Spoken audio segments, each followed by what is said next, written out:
Once you have your plan for the week, how do you actually go about creating workouts? Hi everyone, Andrew here, helping you help your swimmers get faster. I recently had a question about planning and how I take what I've laid out in a weekly training plan and use that information to create workouts. When I lay out a week, I try to be really specific about what I'm going to work on from both a skill and a fitness perspective in each workout. In this video, I'm going to show you how I take that information and use it to start building workouts. Once I know what skills I'm going to improve, I'm thinking about what strategies I can use to actually improve those skills. For instance, if it's breaststroke timing, I know I have 5 or so options that I can use to help improve that skill. It's the same thing with different skills for every stroke.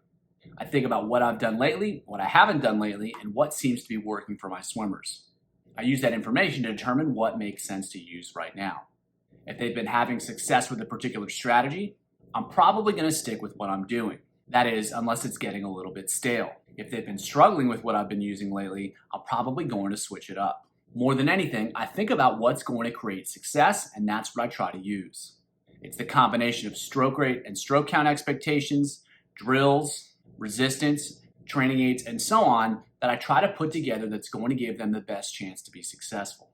And that's how I figure out what to do to improve their skills. Once I know what I want to do from a skill perspective, it's time to tackle the fitness element. For any given set, I'm clear about the skill goals and I'm clear about the fitness goals. Especially with fitness, I'm trying to do one thing really well within each set. So I check my weekly setup, see what kind of work needs to be done, and then I go from there. There are a lot of different ways to get swimmers fit, and I'm not necessarily going to tell you how to do that because I'm sure you have an approach that already works well for you.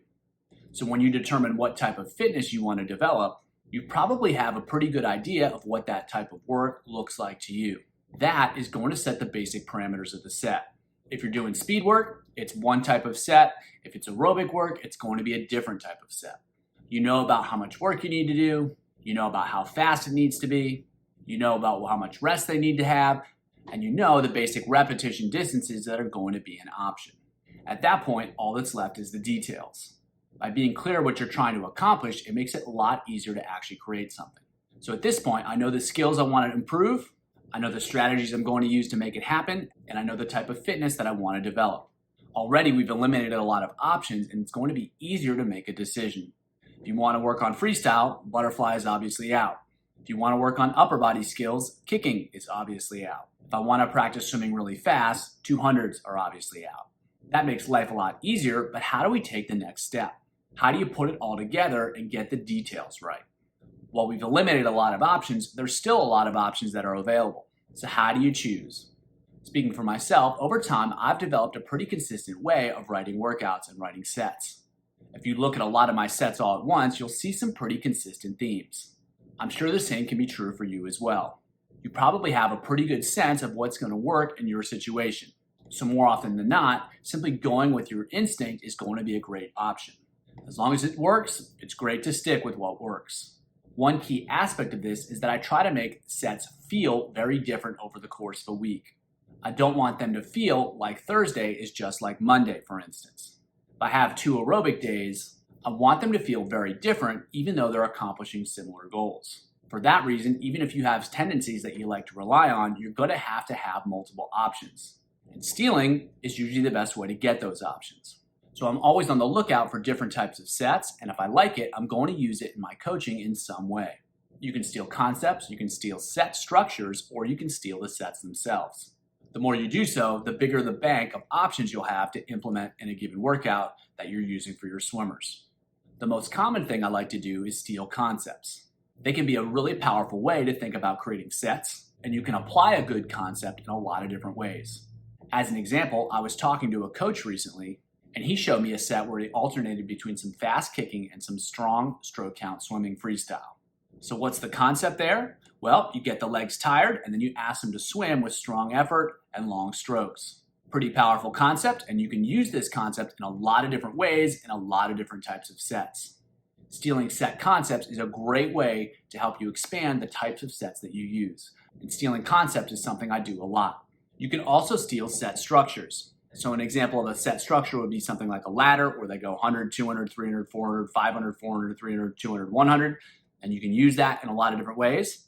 Or it could be a structure where they go 8, 6, 4, and 2 50s. Or it could be something like 3 sets of 925s. Whatever it is, you can take the structure and apply it to any sort of skill development or any sort of physical training that makes sense.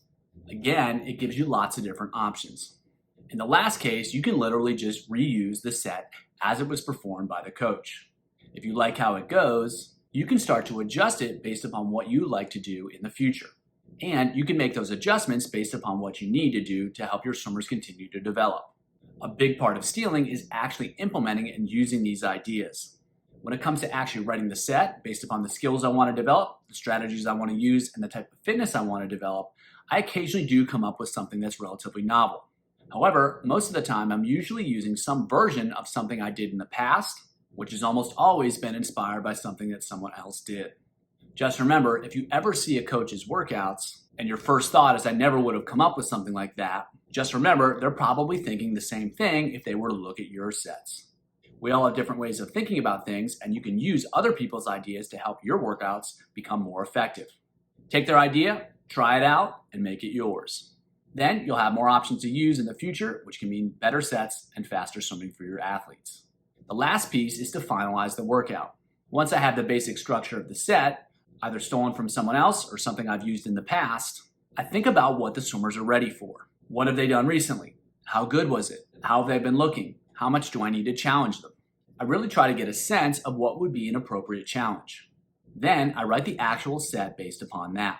I might make the speeds faster or slower, the rest periods shorter or longer, the volume higher or lower, the resistance different, or the complexity a little bit more or a little bit less. I'll start with a basic set in mind and then make it a little bit harder, a little bit easier, depending on what they're ready for. I usually select a level of difficulty that I'm very confident that they can achieve. I want to challenge them and I want them to be successful. And now we have our sets. So be clear about the skills you want to develop, choose strategies that you know will help swimmers develop those skills, then create a set structure that allows you to accomplish both the fitness and the skill development goals, and does so in a way that makes it feel like they're not repeating the same workout within the same week, with the same set within the same week. To help you do that, definitely steal until you have enough different options to make it happen. Lastly, just adjust the set so your swimmers can be successful. At that point, all that's left to do is get it done. Pay attention to how it goes and continue to use what brings success. And if it doesn't, figure out what's wrong and make the change. Hope that was helpful, and as always, keep it simple.